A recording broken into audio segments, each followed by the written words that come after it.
ونسلم علی رسولہ الکریم اما بعد فاعوذ باللہ من الشیطان الرجیم بسم اللہ الرحمن الرحیم۔ معزز سامعین کرام، جیسا کہ ہم جانتے ہیں کہ 21 رمضان المبارک حضرت علی کرم اللہ وجہ الکریم کا یوم شہادت ہے،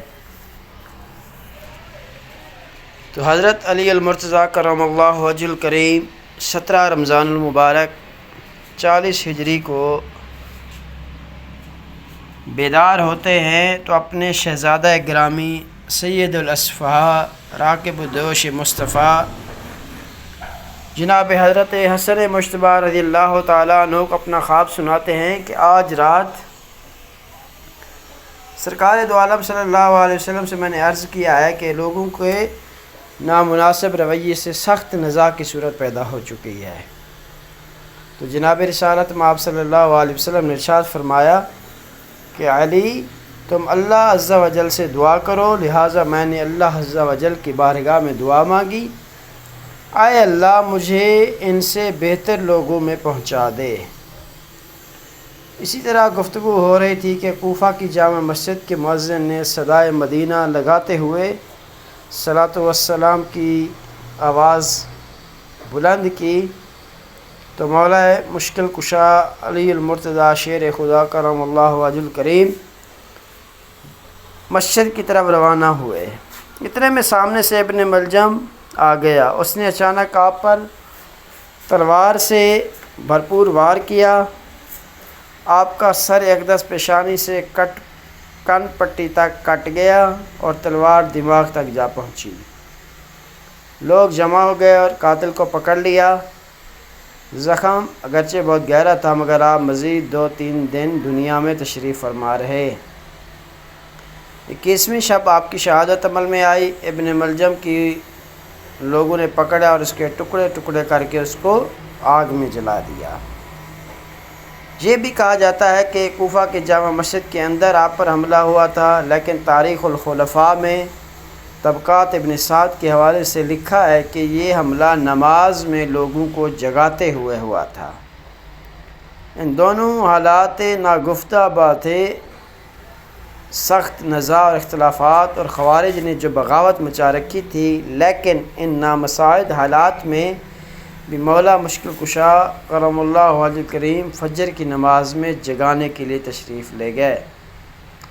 تو قربان جائیے میرے آقا غیب جاننے والے حضرت محمد مصطفیٰ صلی اللہ علیہ وسلم کی غیب دانی پر علامہ جلال الدین سیوطی شافعی رحمۃ اللہ علیہ مسند احمد امام احمد اور حاکم سے اس صحیح سند کے ساتھ حضرت سیدنا عمار بن یاسر رضی اللہ تعالیٰ عنہ سے روایت کرتے ہیں کہ ایک مرتبہ اللہ کے محبوب صلی اللہ علیہ وسلم نے ارشاد فرمایا کہ علی 2 قسم کے لوگ انتہائی بدبخت ہیں، ایک تو آل سمود ہیں جنہوں نے اللہ کے پیغمبر حضرت صالح علیہ السلام کی اونٹنی کی کونچیں کاٹیں، دوسرے وہ جو تمہارے سر پر تلوار مار کر تمہیں داڑھی کو خون آلودہ کرے گا۔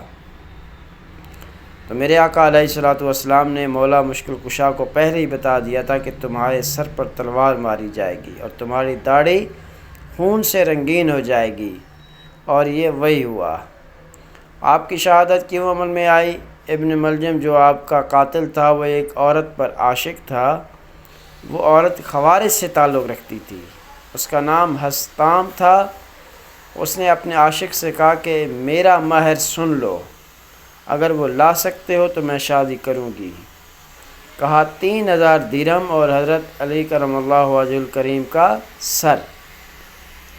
امام غزالی فرماتے ہیں کہ شہوت بادشاہوں کو غلام بنا دیتی ہے، واقعی شہوت آدمی کو اندھا کر دیتی ہے۔ عورت کے عشق میں گرفتار ہو کر اس نے اتنا گھنونا فعل کیا، قتل کی واردات، ایسے عظیم الشان انسان کو قتل کیا کہ اس وقت روئے زمین پر صحابہ کرام رضوان اللہ علیہم اجمعین میں سے کوئی بھی حضرت علی کرم اللہ وجہ الکریم سے افضل زندہ نہیں تھا۔ ان کو اس ظالم نے ایک عورت کے عشق میں گرفتار ہو کر شہید کر دیا۔ اپنے انجام کو تک کا اس نے نہیں سوچا۔ حضرت علی المرتضیٰ کرم اللہ وجہ الکریم کے مزار پر انوار کے بارے میں مورخین کے مختلف اقوال ہیں۔ ایک قول کے مطابق خارجیوں کی طرف سے قبر مبارک کی بے حرمتی کے خدشے کے پیش نظر آپ کی قبر کو ظاہر نہیں کیا گیا، چھپ کر آپ کی تدفین کی گئی۔ ایک قول یہ بھی ہے کہ مولا مشکل کشا علی المرتضیٰ شیر خدا رضی اللہ تعالیٰ عنہ کے جسم مبارک کو آپ کے شہزادہ گرامی سیدنا امام حسن مجتبیٰ رضی اللہ تعالیٰ عنہ نے کوفہ سے مدینہ منتقل کر دیا تھا۔ ایک قول یہ بھی ہے کہ مدینہ منورہ لے جانے کے لیے آپ کے جسم اقدس کو اونٹ پر سوار کیا گیا اور اس کو لے جانے لگے تو رات کے وقت وہ اونٹ مبارک لاش لے کر فرار ہو گیا، پھر کچھ بھی معلوم نہ ہوا کہ وہ کہاں گیا۔ اہل عراق کا عقیدہ ہے کہ آپ بادلوں میں پوشیدہ ہیں۔ یہ بھی قول ملتا ہے کہ تلاش بسیار کے بعد اونٹ سرزمین بنو تیم میں مل گیا، آپ کے جسم اطہر کو وہیں دفن کیا گیا، یعنی وہیں پر مزار ہے۔ کوفہ میں بھی عالیشان مزار ہے۔ تو یہ حضرت علی المرتضیٰ شیر خدا رضی اللہ تعالیٰ عنہ کی شہادت اور ان کے مزار پر انوار کے بارے میں کچھ روایات تھیں جو آپ کے سامنے پیش کی گئی۔ اللہ تعالیٰ سے دعا ہے کہ اس بابرکت مہینے کے طفیل ہمارے گناہوں کو بھی معاف فرمائے اور ہمیں زیادہ سے زیادہ نیک صالح کام کرنے کی اور صحابہ کرام کے نقش قدم پر چلنے کی توفیق عطا فرمائے۔